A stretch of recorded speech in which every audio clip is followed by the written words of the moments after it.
प्रयागराज से काशी तक का प्रियंका गांधी का जो दौरा है उसमें मंदिर मंदिर की तस्वीरें निकल के आ रही है। कांग्रेस महासचिव प्रियंका गांधी आज मिर्जापुर के दौरे पर हैं। उन्होंने सीतामढ़ी मंदिर में दर्शन किए और पार्टी के लिए दुआएं मांगी। थोड़ी देर बाद वो शक्तिपीठ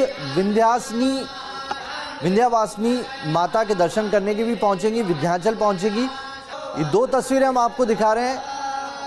एक जगह वो पूजा कर चुकी है, सीतामढ़ी में पूजा हो चुकी है और विंध्यवासिनी में अब से कुछ देर बाद उनके पहुंचने की उम्मीद जताई जा रही है। ये विंध्यवासिनी मंदिर नेहरू गांधी परिवार का पुराना मंदिर रहा है।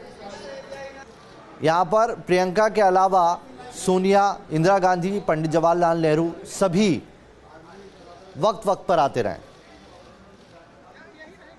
तो केवल आज ही नहीं, कल प्रयागराज दौरे के दौरान भी वो मंदिर और संगम तट पर दर्शन और पूजा करती नजर आई थी।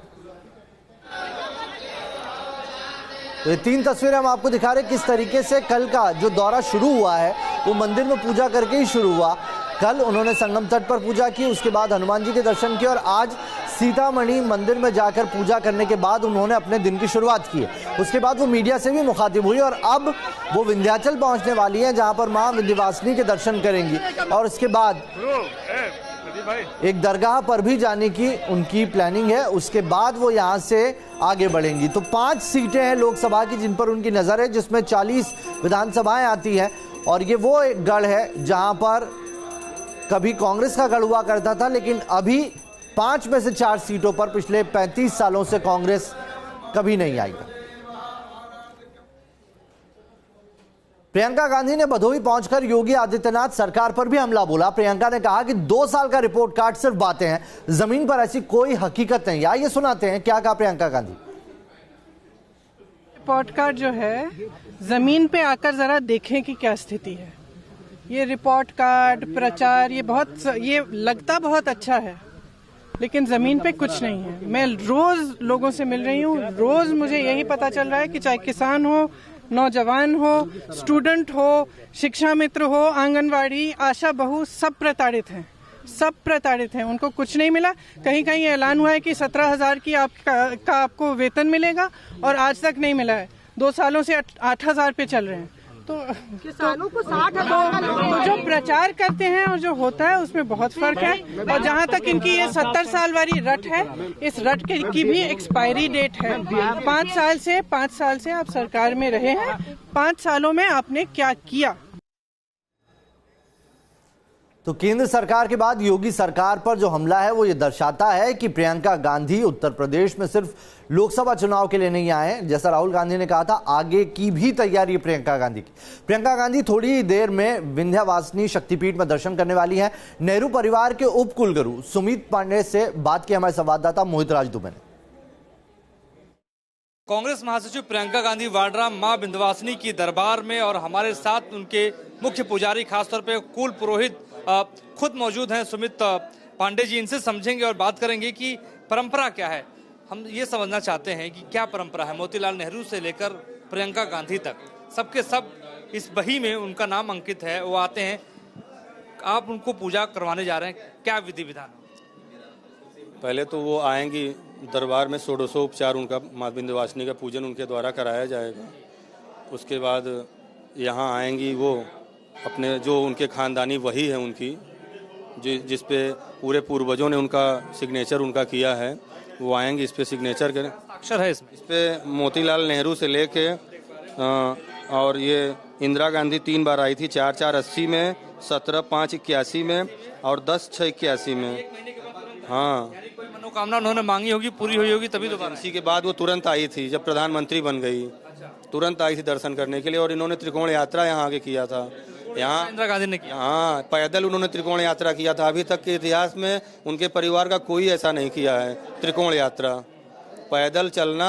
वो एक सशक्त महिला थी और हम प्रियंका जी को उन्हीं के रूप में देखना चाह रहे हैं। प्रियंका के आने के बाद कांग्रेस को मजबूती मिलेगी? निश्चित मजबूती मिल गई है, मिलनी नहीं है, मिल गई है मजबूती। क्योंकि इतना जनता में जो आक्रोश दिख रहा है वो कोई कहीं न कहीं इनको फायदा दिखता हुआ हमको लग रहा है। तो देखिए, कुल पुरोहित हमारे साथ सुमित पांडे जी खुद मौजूद थे, खास बातचीत हमसे कर रहे थे और उन्होंने कहा कि यहाँ पर परंपरा बहुत पुरानी है। रावण खुद यहाँ पर आकर उसने पूजा की और त्रिकोण यात्रा इंदिरा गांधी ने यहाँ से निकाली थी और उसके बाद उनको विजय हासिल हुई थी इमरजेंसी के बाद। ये अपने आप में बड़ी बात इन्होंने कही है। तो कुल मिला के यही देखना है कि लोकसभा चुनाव के मद्देनजर कांग्रेस को कितना फायदा होता है प्रियंका गांधी के इस दौरे के बाद। वीडियो जर्नलिस्ट संजय के साथ मोहित राज, दुबे, न्यूज नेशन, मां विंध्यवासिनी मंदिर से।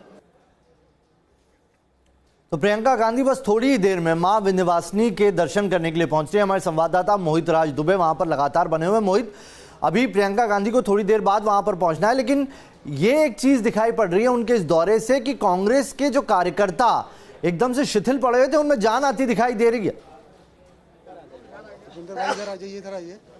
बिल्कुल सही बात आपने कही है कि जो कार्यकर्ता खासतौर पर जो पूर्वांचल के भीतर आप मिर्जापुर बेल्ट की, गोरखपुर बेल्ट की, देवरिया बेल्ट की, कुशीनगर बेल्ट की बात करिए तो कार्यकर्ता जो सुस्त पड़े थे उनमें एक एनर्जी आई है, क्योंकि करिश्माई जो उनका व्यक्तित्व है उससे जरूर लोगों में ताकत मिली। लेकिन सबसे बड़ा सवाल यह है कि लोकसभा चुनाव में उनको फायदा मिलेगा कि नहीं। मेरे साथ खास बातचीत के लिए कांग्रेस के बड़े नेता, दिग्गज नेता प्रमोद तिवारी जी खुद विंध्याचल मंदिर से हमसे जुड़ रहे हैं, आपसे बातचीत करना चाहते हैं। लोकसभा चुनाव बेहद करीब है, कितनी मजबूती मिलेगी आपकी पार्टी को प्रियंका के इस दौरे से?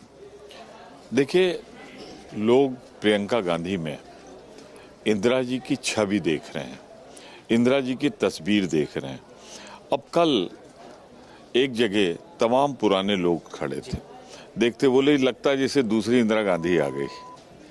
तो लोग उनमें इंदिरा गांधी का रूप देख रहे हैं। फिर दूसरा झलक, रूप, छवि अलग है। उनके काम करने का ढंग भी इंदिरा गांधी जैसा। इंदिरा जी हमेशा गरीबों के लिए लड़ती रही, संघर्ष करती रही।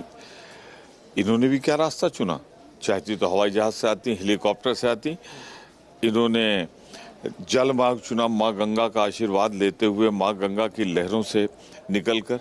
जो नदी गंगा मैया के दोनों किनारे पे कौन बसा हुआ है, गरीब, पिछड़ा, दलित, मल्लाह, केवट, वही तो है। तो उनके बीच उनका दुख दर्द सुनते हुए, समझते हुए आगे बढ़ी हैं। लेकिन जो यात्रा उनकी गंगा यात्रा हुई, जिस तरीके से मंदिर जा रही हैं, मजार भी हो जा रही हैं, लोकसभा चुनाव के मद्देनजर तो ही हो रहा है ना। 40 लोकसभा सीटें देखिए पूर्वांचल में, इलाहाबाद के बड़े नेता हैं और लोग लगातार मांग भी कर रहे हैं आपके लिए कि आपको चुनाव लड़ना चाहिए। लेकिन सवाल ये नहीं है, सवाल तो ये है कि लोकसभा चुनाव में कितनी मजबूती मिलेगी आपको, भारतीय जनता पार्टी के सामने किस तरीके से आप उनको मात देंगे? देखिए, सिर्फ फर्क इतना है कि जब कोई मंदिर पहली बार नहीं जा रहे, जिन्होंने इंदिरा गांधी को देखा है उन्हें उनके गले में पड़ा हुआ रुद्राक्ष याद होगा। इंदिरा जी पूजा पाठ करती थी, जाती थी। मुझे अच्छी तरह याद, इसी माँ विंध्यवासिनी से प्रसाद लेके कई बार तो मैं गया हूँ उनके लिए, इंदिरा जी के लिए, राजीव जी के लिए। और ये लोग धार्मिक प्रवृत्ति के हैं, लेकिन इनका धर्म दिखाने वाला नहीं है कि 20 कैमरे लगवा के उसके बाद मोदी जी त्रिपुंड धारण करते हैं, वो नहीं है। इनका सबका है ये नितांत व्यक्तिगत विषय।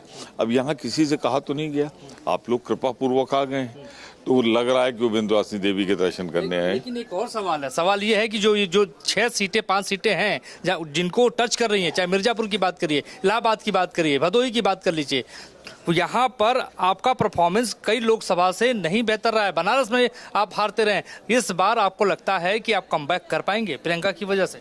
देखिए, मैंने तो वो दौर देखा है, मैं तो वो कांग्रेसी हूँ जिसने एक पल के लिए भी कांग्रेस नहीं छोड़ी। हमने तो 77 का दौर देखा है, जब उत्तर प्रदेश, राजस्थान, उस समय का मध्य प्रदेश में 1 सीट बची तो उत्तर प्रदेश में 85 सीट होती थी उस समय। हम 85 में बुरी तरह पराजित हुए थे, इंदिरा गांधी चुनाव हार गई थी। पर 3 साल बाद जब चुनाव हुआ लोकसभा का तो 52 सीटें लेके इंदिरा जी आई। तो इसी तरीके से पिछली बार तो शून्य नहीं था हमारा, 2 सीट तो थी, तो 2 को 52 बनने में कोई बहुत देर नहीं लगेगी। खत्म होगा जहां पे ये आज टच कर रही है प्रियंका गांधी। इलाहाबाद से आप जीतेंगे, बनारस से आप जीतेंगे, मिर्जापुर से आप जीतेंगे, भदोही से जीतेंगे। माँ विंध्यवासिनी को प्रणाम करते हुए कह रहा हूँ, इनके दरबार में कह रहा हूँ, और इनके दिए हुए आशीर्वाद से मेरे जुबान से निकल रहा है, नरेंद्र मोदी का 2019 में जाना तय है और कांग्रेस का तो कांग्रेस में आना तय है और भारतीय जनता पार्टी का जाना तय, ये प्रमोद तिवारी जी का कहना है। जी मोहित, बहुत बहुत शुक्रिया आपका हमारे साथ जुड़ने के लिए। आप नजर बनाए रखें इस पूरी खबर पर, आपसे फिर अपडेट लेंगे। तुरंत लौट रहे, खबरें लगातार जारी।